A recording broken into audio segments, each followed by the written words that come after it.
Hello everyone, I am Sunny, your physics teacher. Welcome back to my YouTube channel kinetic theory of gases के आज के इस lecture में हमें वेरियस गैसियस लॉज को पढ़ेंगे, जो कि 6 हैं। Boyle's law, Charles law, Gay Lussac law और Avogadro law, Graham's law of diffusion और Dalton's law of partial pressure.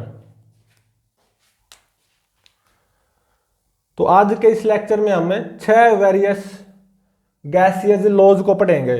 तो सबसे पहले देखो, स्टेट ऑफ ए गैस, वो मुझे कैसे पता चलेगी? गैस की स्टेट मतलब आइडियल गैस होगी मेरे पास, उसकी स्टेट का मुझे कैसे पता चलेगा? तो मान लो ये कंटेनर है जिसमें एक आइडियल गैस भरी हुई है, ठीक है। कंटेनर का वॉल्यूम मान लो V, यही इस गैस का वॉल्यूम हो जाएगा। और मान लो गैस का टेम्परेचर T, ठीक है। और प्रेशर ऑफ गैस वो मान लो P, ठीक है। और मान लो N मोल्स हैं गैस के, कितने? N moles. तो अब देखो, ये जो गैस के मॉलिक्यूल्स हैं ये रैंडम मोशन में होते हैं, डिफरेंट डायरेक्शंस में विद डिफरेंट स्पीड से मूव करते रहते हैं। तो जिसके कारण ये कंटेनर की वॉल से भी टकराएंगे। तो वहीं से एक चीज आती है, प्रेशर ऑफ गैस, ठीक है। मतलब कंटेनर की वॉल्स पे प्रेशर एक्सर्ट करती है गैस, ठीक है। तो आइडियल गैस है PV = nRT, ये तो लागू रहेगा ही। R universal gas constant. तो देखो यहां पे गैस की स्टेट किससे पता चल रही है? प्रेशर ऑफ गैस से, volume of gas, temperature of gas. इनसे यहां पे मुझे इस गैस की स्टेट का पता चल रहा है, ठीक है। ये 3 कोऑर्डिनेट्स हैं जो कि गैस की स्टेट को बताएंगे।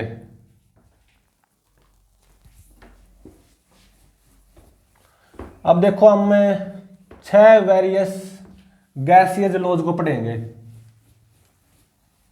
ठीक है। गैसियस लॉज 6 हैं। फर्स्ट देखो, ये क्या है? Boyle's law.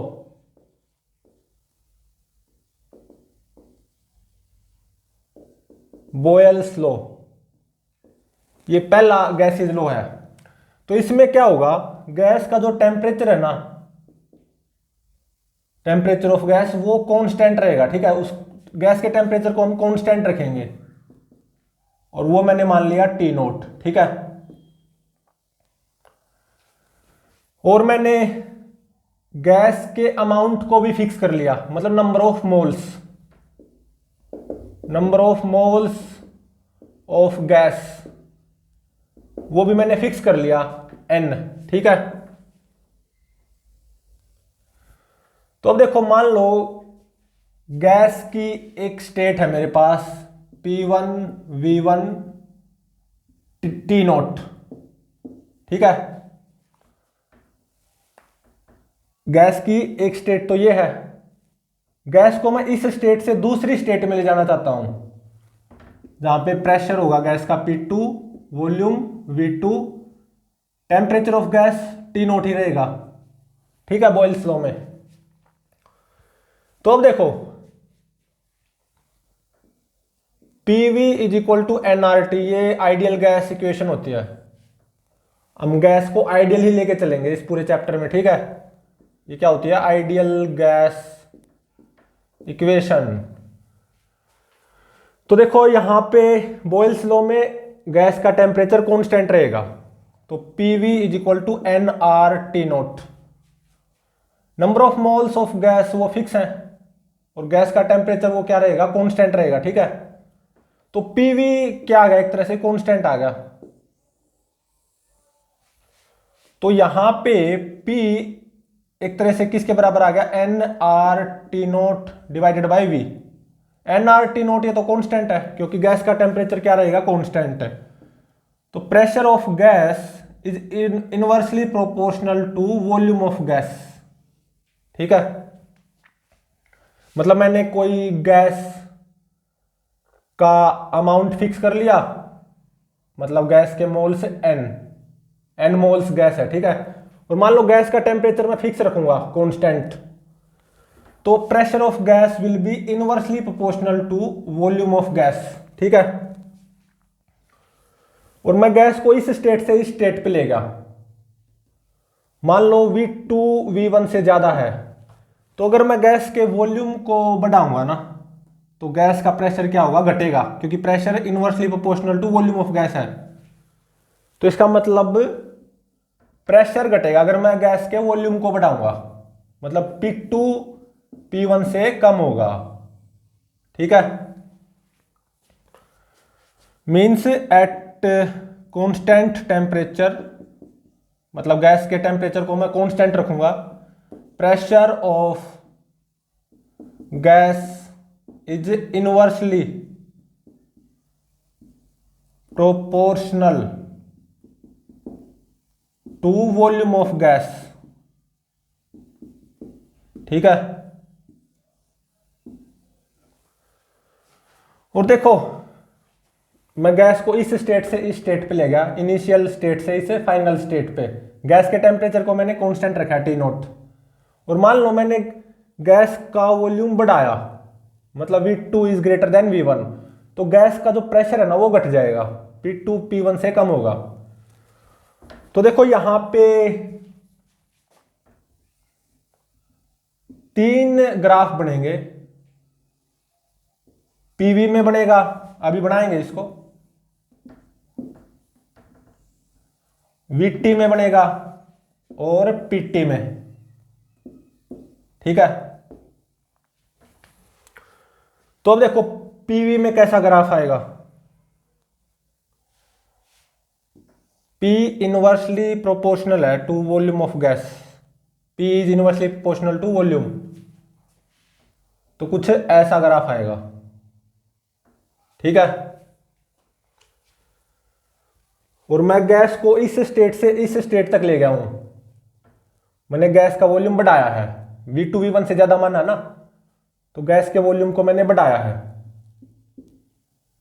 ठीक है।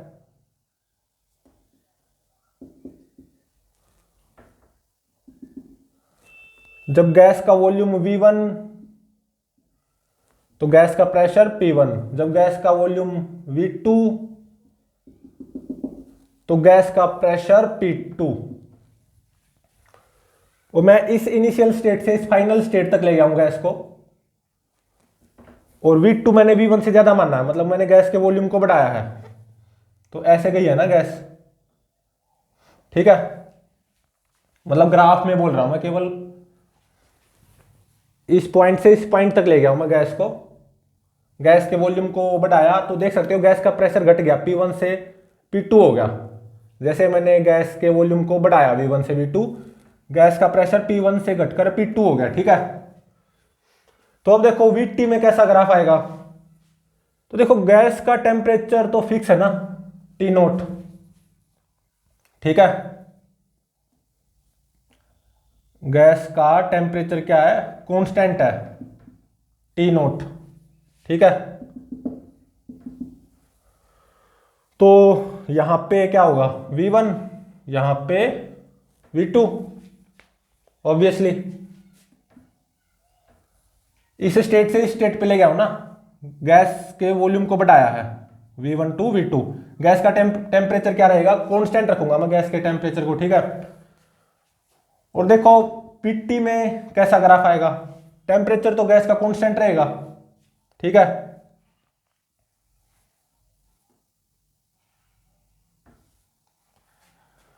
तो मैंने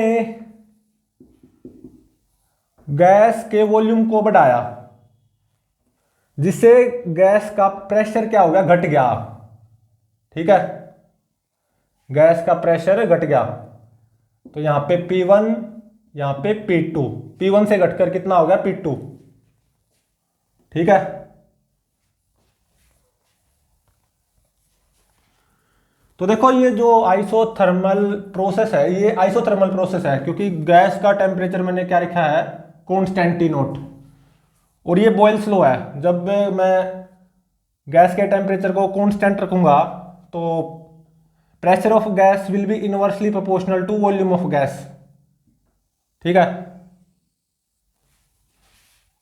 तो देखो इसकी जो डायनेमिक्स है ना वो थर्मोडायनेमिक्स में समझ में आएगी। तो अब ये बॉयल्स लॉ किस में कन्वर्ट हो जाएगा एक तरह से थर्मोडायनेमिक्स में, बिल्कुल यही का यही आइसोथर्मल प्रोसेस में। ठीक है,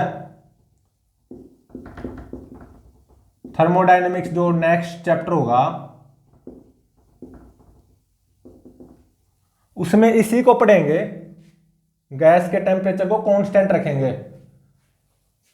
तब वो जो प्रोसेस होगी ना वो आइसोथर्मल प्रोसेस हो जाएगी। आइसोथर्मल मतलब एक तरह से गैस का टेम्परेचर कांस्टेंट। ठीक है, तो थर्मोडायनेमिक्स में एक प्रोसेस आएगी आइसोथर्मल प्रोसेस, उसमें हम इसी को डीप में पढ़ेंगे एक तरह से। ठीक है,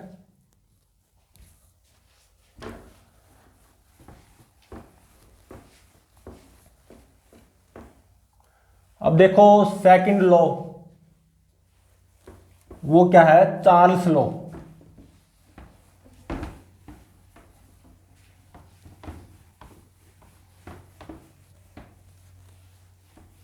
सेकंड लॉ है Charles law, second gaseous law is Charles law. इसमें मैं क्या करूंगा, गैस के प्रेशर को कांस्टेंट रखूंगा, प्रेशर ऑफ गैस इसको कांस्टेंट रखूंगा, समथिंग पी नॉट। ठीक है, और गैस का एक फिक्स अमाउंट लेके चलूंगा, मतलब नंबर ऑफ मोल्स वो होंगे मान लो n, ये भी क्या रहेगा कांस्टेंट। ठीक है, और देखो ये इनिशियल स्टेट होगी गैस की, pressure P not, volume V1, temperature T1। Initial state से फाइनल स्टेट पे ले जाऊंगा मैं गैस को। देखो गैस का प्रेशर मैं कांस्टेंट रखूंगा P नॉट, और फाइनल स्टेट में गैस का वॉल्यूम V2, टेम्परेचर T2। तो देखो PV is equal to nRT, ideal gas की इक्वेशन अप्लाई कर सकता हूं बिल्कुल। ठीक है, तो अब देखो यहां पे मैं गैस के प्रेशर को कांस्टेंट रखूंगा। ठीक है, इस चार्ल्स लॉ में, मतलब P की जगह P नॉट। तो देखो यहां से V/T ये कितना आ गया, nR/P नॉट, और जो कि कांस्टेंट। ठीक है, तो इसका मतलब एक तरह से V1/T1 किसके बराबर होगा, V2/T2 के बराबर, मतलब nR/P नॉट के बराबर। ठीक है, और देखो यहां पे मैं गैस के प्रेशर को कांस्टेंट रख रहा हूं P नॉट, यही है चार्ल्स लॉ। तो देखो V किसके बराबर आ गया, nR/P नॉट इंटू में T, तो वॉल्यूम ऑफ गैस तो डायरेक्टली प्रोपोर्शनल आ गया टेम्परेचर के। सही बात है, तो इसका मतलब जब मैं गैस के प्रेशर को कांस्टेंट रखूंगा P not, pressure of gas इसको मैं कांस्टेंट रखूंगा P नॉट, तो अगर मैं गैस के टेम्परेचर को बढ़ाऊंगा ना तो गैस का वॉल्यूम क्या होगा, बढ़ेगा। ठीक है, मतलब volume of gas is directly proportional to temperature, volume of gas will be directly proportional to temperature of gas. ठीक है,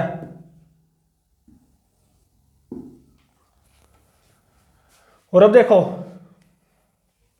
V1/T1 will be equal to V2/T2, ये कहां से आया, from here, equals nR/P not. तो अब देखो मान लो मैं गैस को इस स्टेट से इस स्टेट पे लेके जा रहा हूं, गैस के प्रेशर को कांस्टेंट रख रहा हूं P नोट, ठीक है। और मान लो मैंने गैस के टेम्परेचर को बढ़ा दिया, T2 is greater than T1, तो टेम्परेचर के बढ़ने से गैस का वॉल्यूम भी बढ़ेगा, तो इसका मतलब V2 V1 से ज्यादा होगा, ठीक है। अब देखो ग्राफ्स को प्लॉट करते हैं, एक पीवी में ग्राफ आएगा, अभी प्लॉट करेंगे, एक वीटी में ग्राफ आएगा और एक पीटी में ग्राफ आएगा, ठीक है। तो देखो मैंने गैस के प्रेशर को कांस्टेंट रखा P नोट, ठीक है, और यहां पे मैंने गैस के टेम्परेचर को बढ़ाया जिससे गैस का वॉल्यूम भी बढ़ा है, ठीक है। V1 से बढ़कर V2 हो गया गैस का वॉल्यूम। और VT ग्राफ, अब VT ग्राफ प्लॉट करो तो देख सकते हो VT graph straight line graph है, y = mx, ठीक है। तो ये कुछ ऐसा स्ट्रेट लाइन ग्राफ आएगा VT ग्राफ। मैंने गैस के टेम्परेचर को बढ़ाया T1 से T2, तो गैस का वॉल्यूम भी बढ़ेगा, V1 से बढ़कर V2 हो जाएगा, ठीक है।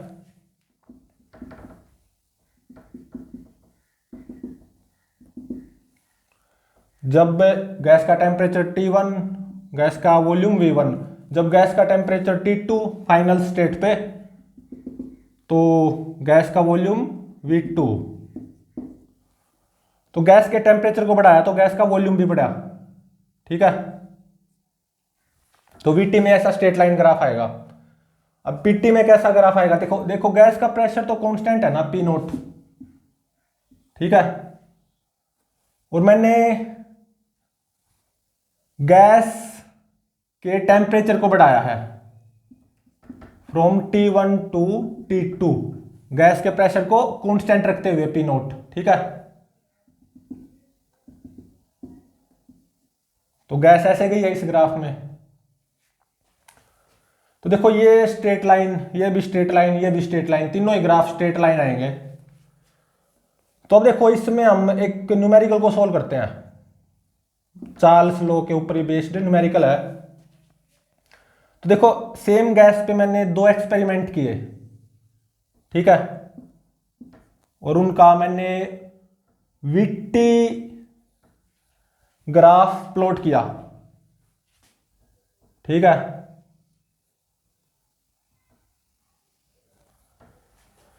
सेम गैस पे मैंने 2 एक्सपेरिमेंट किए। फर्स्ट एक्सपेरिमेंट में मैंने गैस के प्रेशर को P1 कांस्टेंट रखा, ठीक है। सेकंड एक्सपेरिमेंट में मैंने गैस के प्रेशर को P2 कांस्टेंट रखा, और फिर दोनों एक्सपेरिमेंट में मैंने VT ग्राफ को प्लॉट किया, कुछ ऐसे आएंगे स्ट्रेट लाइन, ठीक है। तो अब ये बताओ P1 P2 से बड़ा होगा या P2 P1 से बड़ा होगा, या दोनों P1 और P2 दोनों बराबर होंगे। 3 ऑप्शन अवेलेबल है, मान लो यहां पे P1 will be greater than P2, P2 will be greater than P1, P1 is equal to P2। तो P1 P2 से बड़ा होगा या P2 P1 से बड़ा होगा, या दोनों बराबर होंगे P1 और P2, ये बताओ। तो अब देखो इसको सॉल्व करते हैं, इस न्यूमेरिकल को।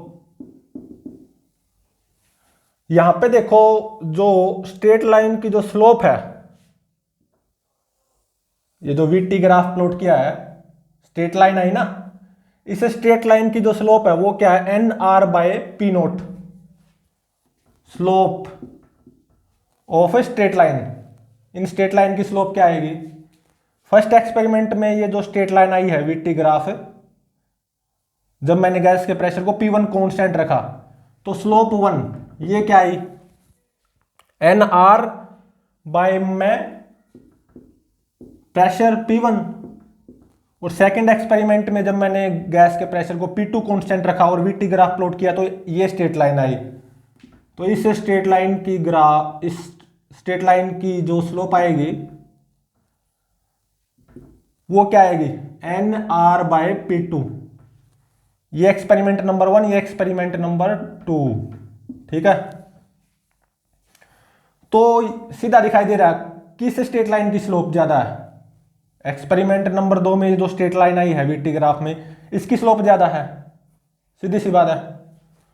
तो स्लोप 2 स्लोप 1 से ज्यादा है। तो एक तरह से ये कब हो सकता है, जब P2 P1 से कम होगी तभी तो होगा ये। मतलब P2 P1 से क्या आएगी, कम। ठीक है, प्रेशर कम होगा तभी तो स्लोप ज्यादा आएगी। ठीक है, तो P2 P1 से कम आएगा, या मतलब P1 P2 से ज्यादा आएगा। ऑप्शन ए करेक्ट हो गया।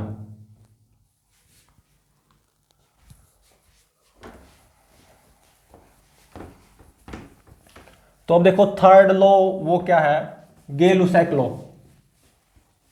Third gaseous law is a Gay Lussac law.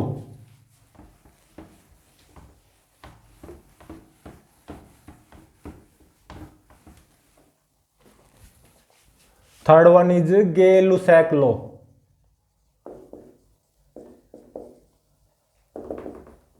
तो इसमें मैं क्या करूंगा, गैस के वॉल्यूम को कांस्टेंट रख दूंगा। ठीक है, और ये भी ध्यान रहे जो सेकंड लॉ मैंने किया ना, चार्ल्स लॉ, जो अभी जिसको इरेज किया चार्ल्स लॉ,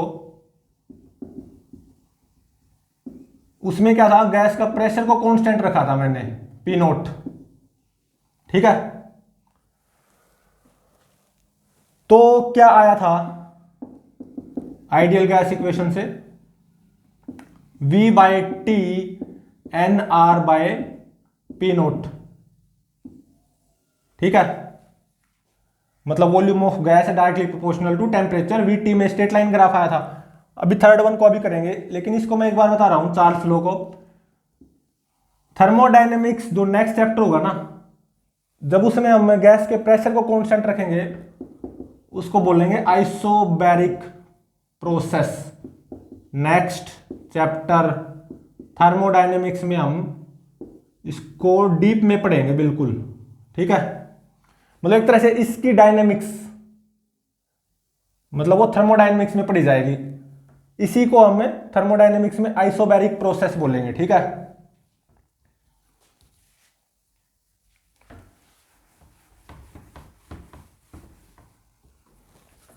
अब आओ गे-लुसैक लॉ पे। मैं यहां पे गैस के वॉल्यूम को कांस्टेंट रखूंगा।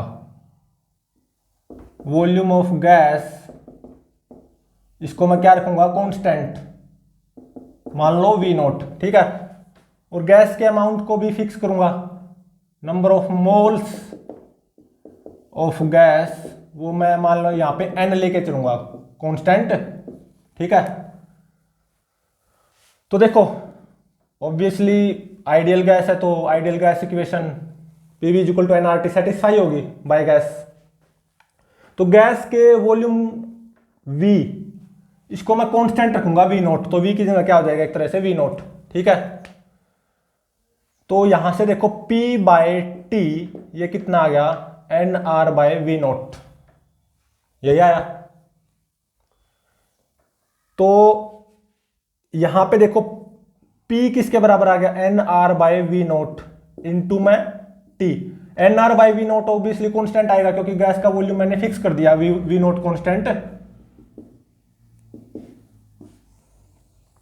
ठीक है, तो pressure of gas is directly proportional to temperature of gas. जब मैं गैस के वॉल्यूम को कांस्टेंट रखूंगा, गैस वॉल्यूम V0 कांस्टेंट रखूंगा, और वो कांस्टेंट वॉल्यूम V0। ठीक है, तो जो गैस का प्रेशर होगा ना, डायरेक्टली प्रोपोर्शनल होगा टेम्परेचर ऑफ गैस के। ठीक है, तो मान लो मेरे पास गैस की इनिशियल स्टेट ये है, pressure P1, volume V0, temperature T1। Final state pressure P2, volume V0, temperature T2। ठीक है, गैस के वॉल्यूम को फिक्स रखना है। ठीक है, ये ध्यान रहे, V0।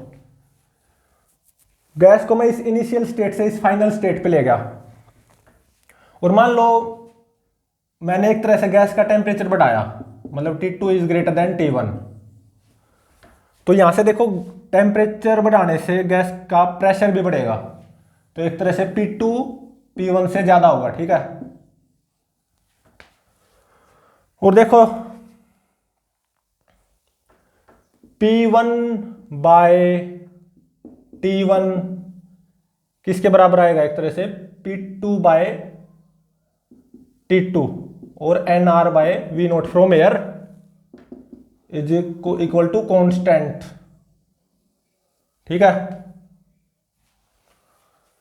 P bye T constant रहेगा ना, तो एक तरह से P1 बाय T1 किसके बराबर आएगा, from air P2 bye T2 के बराबर, और वो किसके बराबर, NR by V naught, NR by V naught constant. तो अब देखो ग्राफ प्लॉट करते हैं हम, 3 ग्राफ आएंगे, PV, VT और PT। तो देखो मैं गैस के वॉल्यूम को कांस्टेंट रख रहा हूं V नोट, ठीक है, और मैंने गैस का टेम्परेचर T1 से बढ़ाकर T2 कर दिया, तो एक तरह से गैस का प्रेशर भी बढ़ेगा, P1 से बढ़कर P2 हो जाएगा, ठीक है। P1 से बढ़कर P2 हो जाएगा। तो PV ग्राफ ये कुछ ऐसा स्ट्रेट लाइन आएगा, गैस के टेम्परेचर को बढ़ा के मैंने T1 से T2 कर दिया, तो गैस का प्रेशर भी P1 से बढ़कर P2 हो गया, ठीक है। तो अब देखो VT ग्राफ ये कैसा आएगा, गैस का वॉल्यूम तो कांस्टेंट रहेगा V नोट, और मैंने गैस के टेम्परेचर को बढ़ाया फ्रॉम T1 टू T2, ठीक है। तो VT ग्राफ स्ट्रेट लाइन आएगा, गैस के टेम्परेचर को मैंने T1 से T2 बढ़ाया है। अब PT ग्राफ देखो, y is equal to mx, straight line graph passing through origin, ठीक है। तो देखो मैंने यहां पे गैस के टेम्परेचर को T1 से बढ़ाकर T2 कर दिया, तो गैस का प्रेशर भी बढ़ेगा from P1 to P2। PT straight line graph आएगा कुछ ऐसा, ठीक है।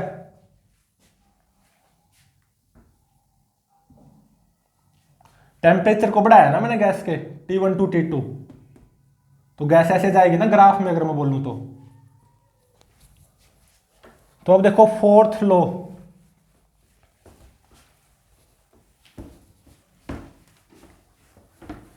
ये क्या है, एवोगैड्रो लॉ।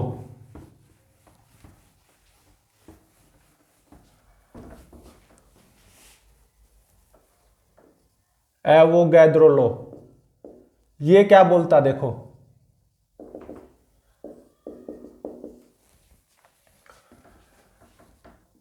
मान लो मेरे पास 2 गैस होंगी, दोनों गैस का टेम्परेचर और प्रेशर क्या रहेगा, सेम, ठीक है, एट कांस्टेंट, मतलब सेम बोल दो, at same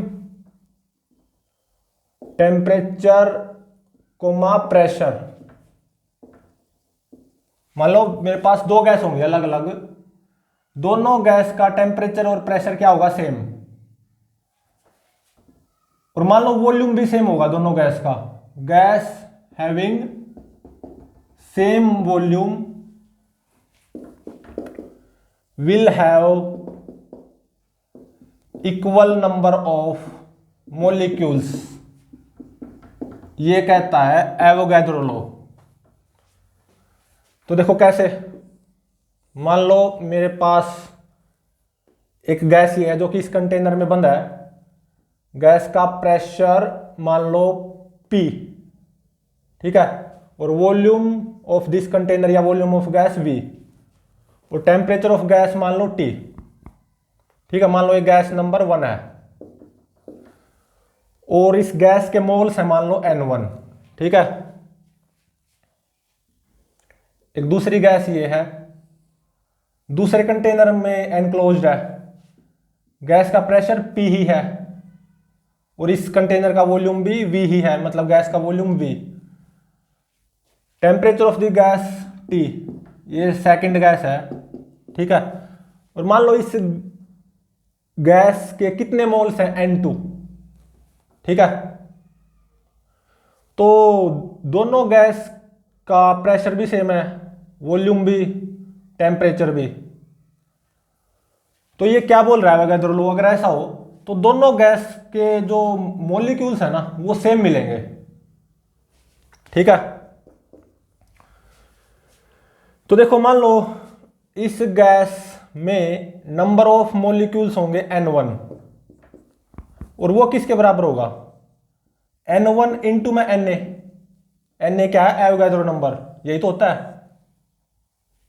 number of molecules of gas वो कैसे निकाले जाएंगे, एवोगाड्रो नंबर इंटू में number of moles of that gas.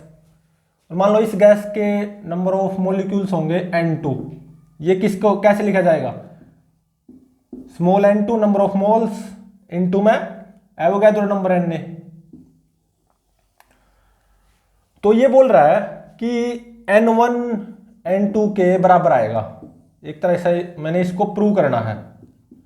तो देखो N1 N2 के अगर बराबर आया तो वो कब आएगा, राइट साइड में देखो Na सेम एवोगाड्रो नंबर। अगर N1 N2 के बराबर हो जाए, मतलब दोनों गैस के मोल्स बराबर हो जाए, तभी तो कैपिटल N1 कैपिटल N2 के बराबर होगा, मतलब दोनों गैस के नंबर ऑफ मॉलिक्यूल्स बराबर होंगे। अगर दोनों गैस के नंबर ऑफ मोल्स बराबर हो जाएं, तो अगर मैंने इसको प्रूव कर दिया ना एक तरह से, तो एक तरह से ये अपने आप प्रूव हो गया, सीधी सी बात है। ठीक है, तो अब देखो दोनों आइडियल गैस हैं अलग अलग, दोनों का pressure same, volume same, temperature same, तो दोनों के एक तरह से नंबर ऑफ मोल्स वो भी क्या होने चाहिए, सेम। अब इसको प्रूव करना है, तो दोनों आइडियल गैस है, तो आइडियल गैस की इक्वेशन सेटिस्फाई होनी चाहिए। PV is equal to N1 RT for this gas, इस गैस के लिए PV is equal to N2 RT। ठीक है, क्योंकि दोनों गैस में प्रेशर, वॉल्यूम और टेम्परेचर सेम है, देख सकते हो। तो इन दोनों को इक्वेट करना, N1 N2 के बराबर आ गया ना, तो बस एक तरह से प्रूव हो गया, proof, hence proved.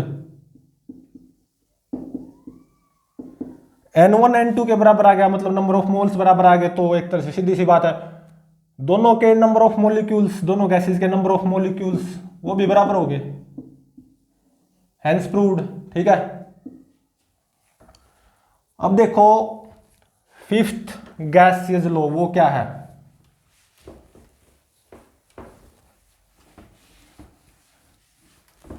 Fifth gaseous law,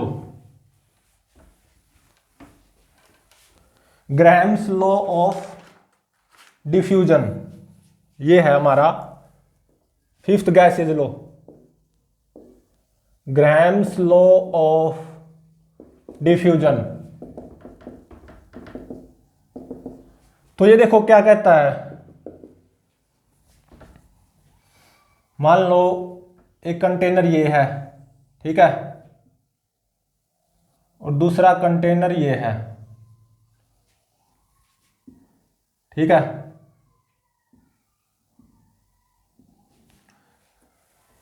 यहां पे बीच में स्टॉपर है,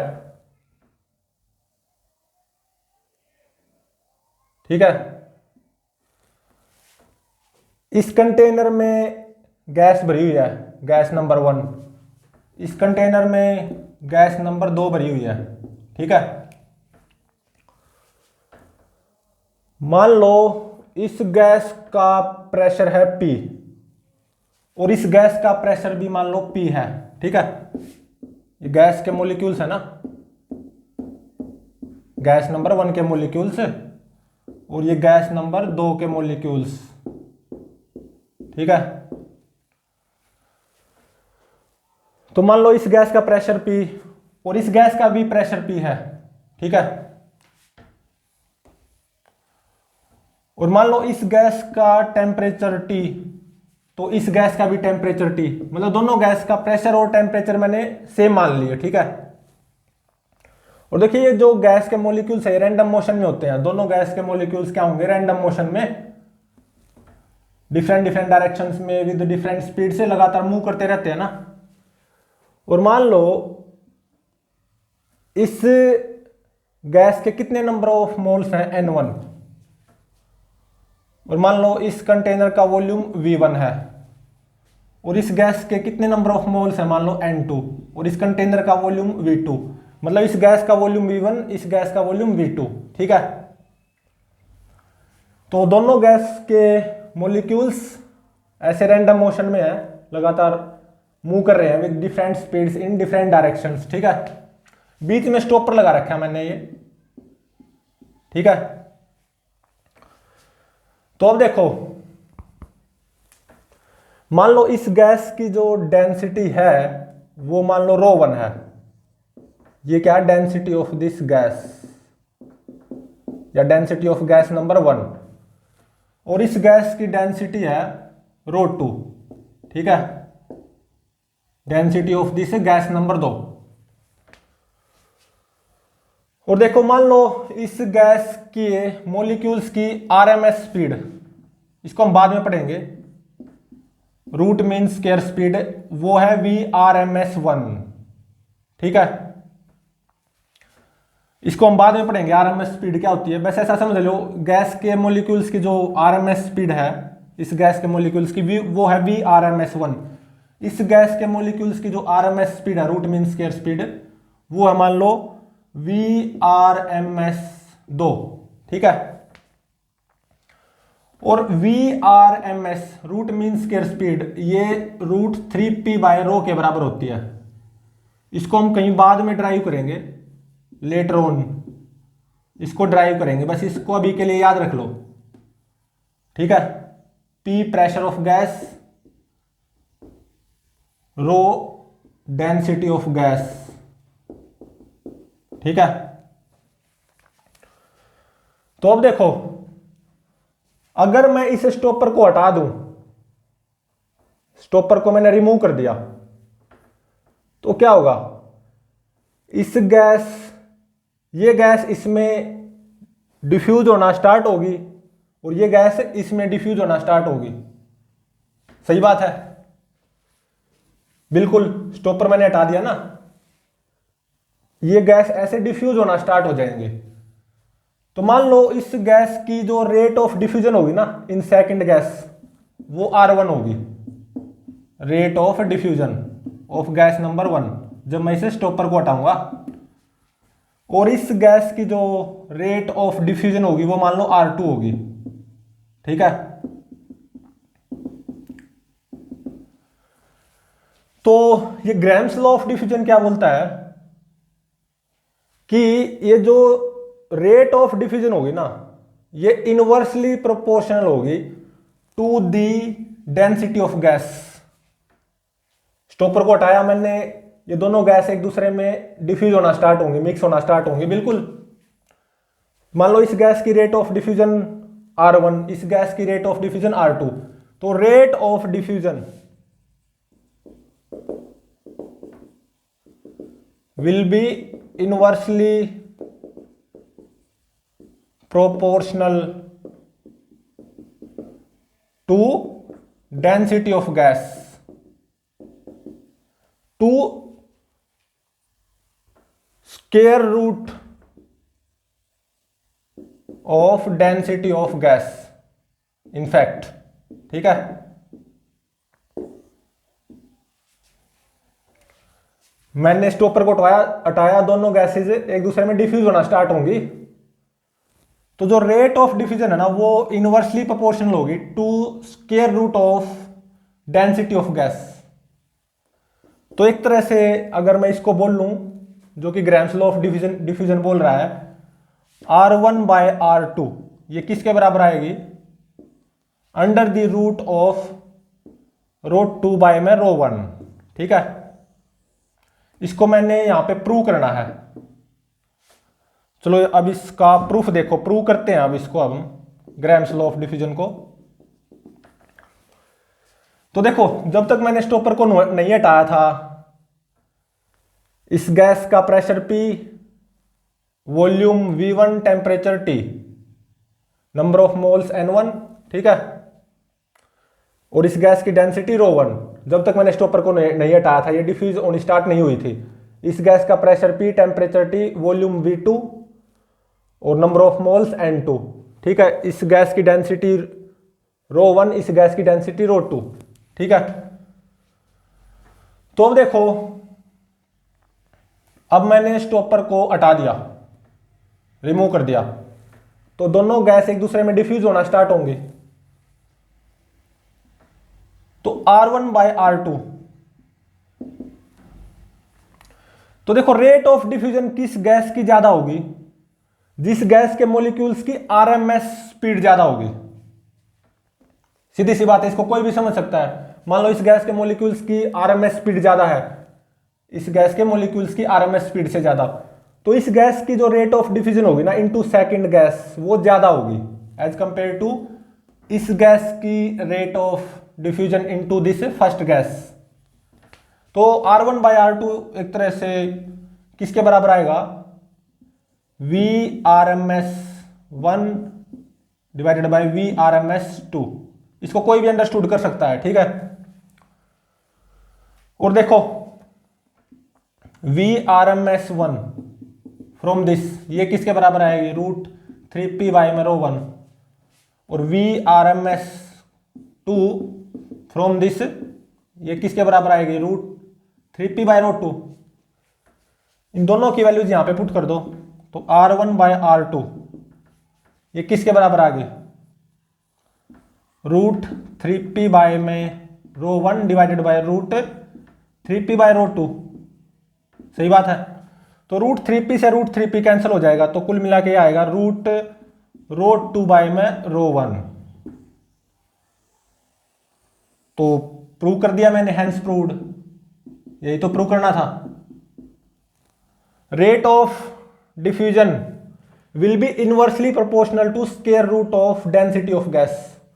R1/R2 is equal to under the root ρ2/ρ1 है। ठीक है,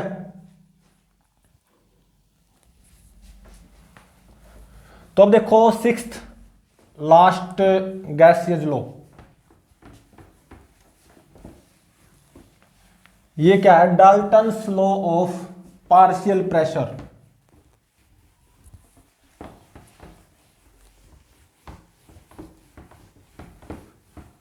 सिक्स्थ गैसियस लॉ, ये क्या है? Dalton's law of partial pressure.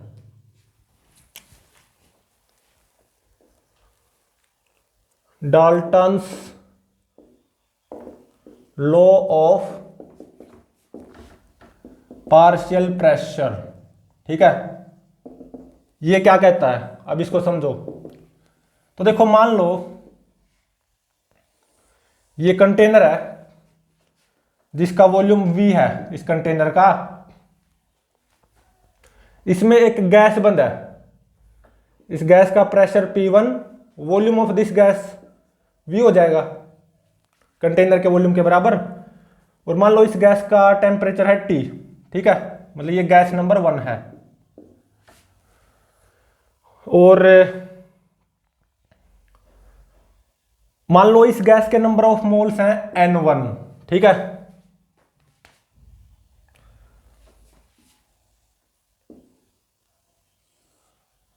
और एक दूसरा कंटेनर है जिसका वॉल्यूम इतना ही है V। इस कंटेनर में एक दूसरी गैस है, गैस नंबर 2। इस गैस का प्रेशर है मान लो P2, और इस गैस का वॉल्यूम ऑब्वियसली V ही हो जाएगा कंटेनर के वॉल्यूम के बराबर। और इस गैस का टेम्परेचर T ही है, दोनों गैस का टेम्परेचर क्या है? सेम। और इस गैस के नंबर ऑफ मोल्स मान लो N2 हैं। एक तीसरा कंटेनर है, इस कंटेनर का वॉल्यूम भी मान लो V है। ठीक है, इसमें एक तीसरी गैस भरी हुई है, कोई तीसरी गैस है। इस गैस का प्रेशर मान लो P3 है, वॉल्यूम V हो जाएगा, और टेम्परेचर मान लो T ही है। मतलब तीनों गैस का टेम्परेचर क्या है? सेम है, T। और मान लो इस गैस के नंबर ऑफ मोल्स हैं वो N3, N1 number of moles, N2, N3। ठीक है, तो अब देखो मैं क्या करूंगा, इन तीनों गैस को मिक्स करूंगा एक कंटेनर में, ठीक है। इस कंटेनर का वॉल्यूम भी क्या है, वी ही है मान लो, ठीक है। और मैंने इन तीनों गैस को इस कंटेनर में डाल दिया, बिल्कुल डाल सकते हैं, ठीक है, ऐसा हम कर सकते हैं। ऐसा मत सोचना v plus V plus V, ये तो 3v वॉल्यूम हो गया, 3v वॉल्यूम v वॉल्यूम में कैसे आएगा, नहीं ऐसा कुछ नहीं है, कर सकते हैं हम ऐसा। तो तीनों गैस को इस कंटेनर में डाल दिया, इस कंटेनर का वॉल्यूम भी मान लो v, ठीक है। तो यहां पे ये क्या है, अब मिक्सचर ऑफ गैसेज है, तीन अलग अलग गैस डाल दी ना इस कंटेनर के अंदर, अब ये गैसेज का मिक्सचर बन गई, ठीक है। तो मान लो इस मिक्सचर ऑफ गैसेज का प्रेशर आएगा पी मिक्स, ठीक है, वॉल्यूम क्या हो जाएगा वी, और मान लो टेम्परेचर टी ही रहेगा, ऐसा मान लो, ठीक है। तो यहां पे इस मिक्सचर ऑफ गैसेज का टोटल नंबर ऑफ मोल्स कितना आएगा, obviously N1 plus N2 plus N3, सीधी सी बात है ये तो, ठीक है। तो Dalton's law of partial pressure क्या बोलता है, पी मिक्स ये किसके बराबर आएगा, P1 plus P2 plus P3, ये इसके बराबर आएगा, ऐसा Dalton's law of partial pressure बोलता है। अब इसको प्रूव भी करेंगे हम, इसको प्रूव करो, चलो प्रूव करते हैं। तो देखो तीनों आइडियल गैस थी, तो P1V किसके बराबर होगा, N1RT, सही बात है। यहां पे भी आइडियल गैस इक्वेशन अप्लाई करो, P2V is equal to N2RT, यहां पे भी अप्लाई करो, P3V is equal to N3RT, सही बात है। और अब यहां पे आइडियल गैस इक्वेशन अप्लाई करो इस मिक्सचर ऑफ गैसेज पे, P mixture volume V, mixture of gases का वॉल्यूम कितना V is equal to N1 plus N2 plus N3, number of moles of mixture of gases N1 plus N2 plus N3 into में RT, ideal gas equation apply कर दी mixture of gases पे, तीनों gases को मैंने इस container में डाला था, ठीक है। तो अब देखो P मिक्सचर यहां से क्या आ गया, N1 plus N2 plus N3 into में RT डिवाइडेड बाय V। तो देखो ये क्या आ जाएगा, N1RT bye V plus N2RT by V, ऐसे लिख सकता हूं ना, plus N3RT by V।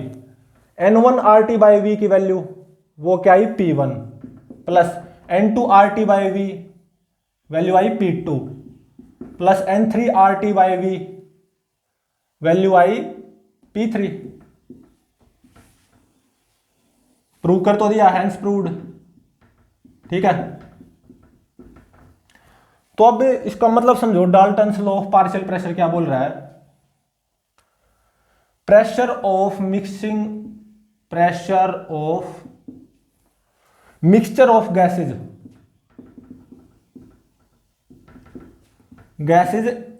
Equals to sum of pressure of individual gases occupying same volume. अब इसका मतलब समझो,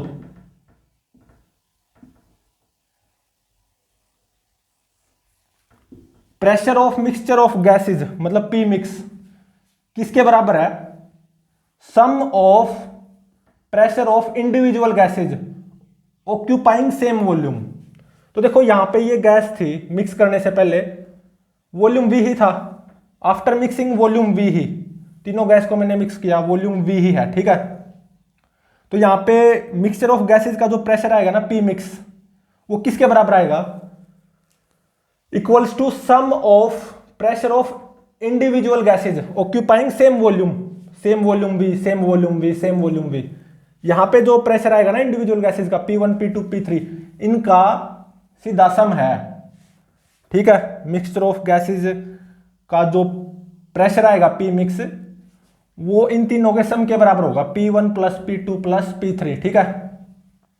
तो pressure of mixture of gases equals to sum of pressure of individual gases. ये बात ध्यान से समझो, ऑक्यूपाइंग सेम वॉल्यूम, मतलब यहां पे मिक्सचर ऑफ गैसेज का जो वॉल्यूम भी है ना, इंडिविजुअल गैसेज का वॉल्यूम भी वही होना चाहिए, वी वी वी। तब जो इंडिविजुअल गैसेज का जो प्रेशर आएगा ना, P1 P2 P3, इनके सम के बराबर, मतलब P1 plus P2 plus P3 के बराबर इन गैसेज के मिक्सचर का प्रेशर आएगा, पी मिक्स, ठीक है। तो प्लीज चैनल को लाइक शेयर और सब्सक्राइब जरूर करें।